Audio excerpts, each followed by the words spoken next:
So the French, Dutch, and English pushed into North America as Spain decayed. The French, who had fished off Newfoundland and traded for furs through most of the 16th century, established a permanent settlement in Quebec in 1608, made Canada a royal colony in 1663, and claimed the whole Mississippi Valley in 1682. And then later on, Napoleon sold that to Thomas Jefferson. The Dutch, more interested in commerce than in colonies, see, they had their own thing was trade. The French thing was to bring back furs. We'll hear about the numbers of people involved soon. And the Spanish thing was to bring back gold.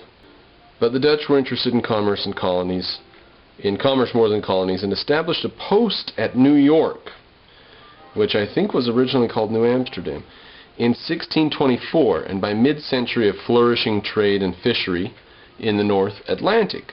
But neither the French nor Dutch were as successful as the English in creating permanent settlements in North America. There we go. Even though the French and the Dutch did do permanent settlements, they weren't as focused on making those settlements productive, growing enterprises that could sustain themselves and establish a larger and larger perimeter of land. They just made outposts, tried to gather resources, ship them back to Europe. The Englishmen had a different idea. They had the idea of going there and making a new home. And Englishmen were tenacious in defending their claims to the land and the trade of the New World. The English had explored North America, and we're about to hear about that tenaciousness. The French and the Dutch, and even the Spanish, were more likely to capitulate and melt into the population, or to give up that land and withdraw to another area. The English were just, like I said, tenacious. The English had explored North America in the late 15th century, raided Spanish possessions in the West Indies and Central America in the 1560s, 1570s, and after failures along the Albemarle Sound in the 1580s, established colonies in the Chesapeake in 1607 and New England in 1620. Now I believe the New England was the Mayflower, 1620. While those colonies were taking hold and becoming sources of tobacco, fish, furs, and timber, English merchants and ministers further asserted their interests in America. In the 1620s, merchants invested in privateers. Now that's a private military raiding vessel, privately owned sort of, usually operating under law of the nation that it sails from, under treaty or war act or whatever, like that. So they invested in privateers that attacked French outposts in Nova Scotia and took Quebec. Privateers took over Quebec, which they returned in 1632. And during the Anglo-Spanish and the Anglo-Dutch wars of the middle of the century, the English government sent squadrons to capture Nova Scotia and New York. Although the English returned, now it wasn't called New York then, it was New Amsterdam, I'm quite sure.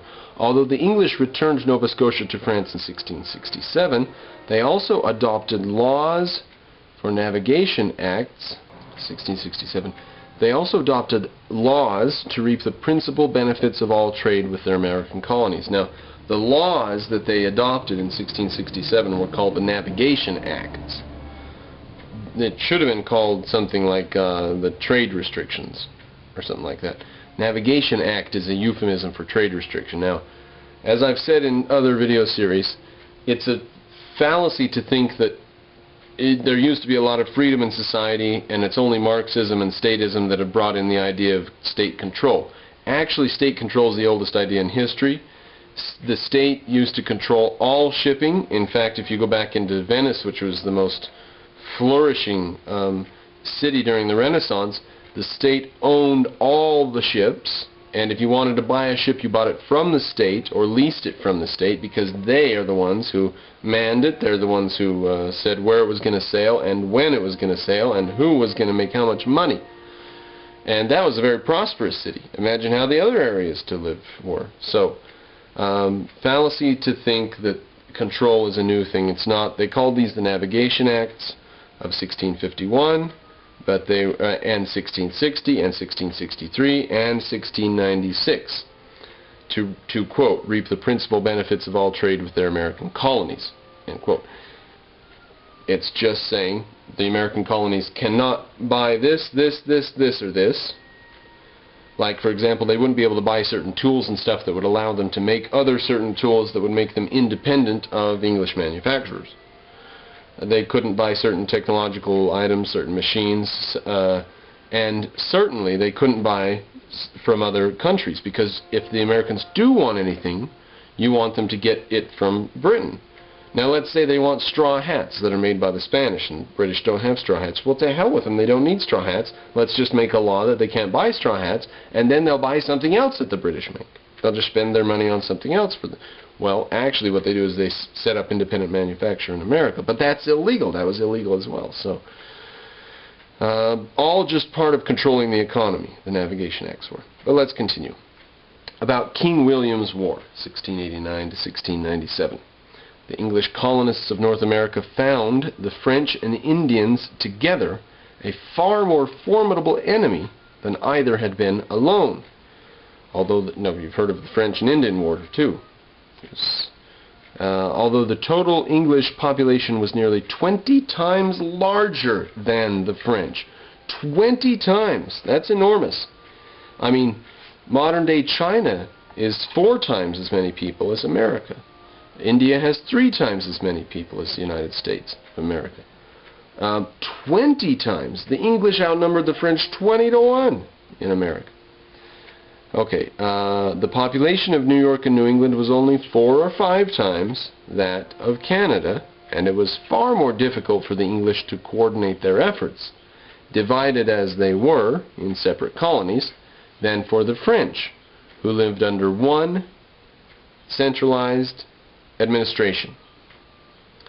The French lived under a centralized administration, and they could cooperate because they were under orders all the time. The English had colonies spread up and down under different companies that sometimes would end up even fighting with each other. So the English have a more, we could call it an organic system, if we want to flatter environmentalism. They had a more natural system, a system that was less restricted, and therefore a little more chaotic, but more productive and robust, wasn't it? You can tell it was more productive and robust because who is the big story in the New World today? English culture, not French culture. I know, the French still have Quebec, I know. Okay, so the English were spread out in separate colonies, the French were under one administration. After both sides had begun the war with raids across the frontiers of Canada and New York, and after an expedition from Massachusetts had captured the French privateering base at Port Royal in Acadia, New York and New England joined forces in the summer of 1690 for an invasion of Canada. This has been attempted a couple times in America's history, and I say it's ripe for another try. We gotta take it. They got near as much land as us and hardly any people. We'll, show them the heater. We'll invent heating, and we'll be able to live up even further north than they live now. Someone's going to be so silly as to take me seriously. This was an ambitious operation, the invasion of Canada, that required 2 small armies. One proceeding from Albany across Lake George and Lake Champlain to Montreal, and the other from Boston by way of the St. Lawrence River to Quebec. Both forces came down with smallpox. Now, do you know, ladies and gentlemen, the first war in history when more people were killed by the weaponry than by disease?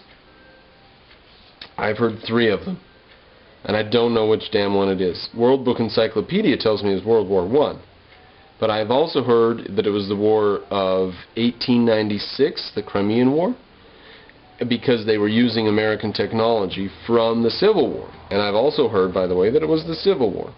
So I don't know which one it was, but it was late. It was in the technological age that we finally started killing more people with our battles than we'd killed with disease. So if you got into the army back before the 1800s, you were guaranteed more likely to die of disease.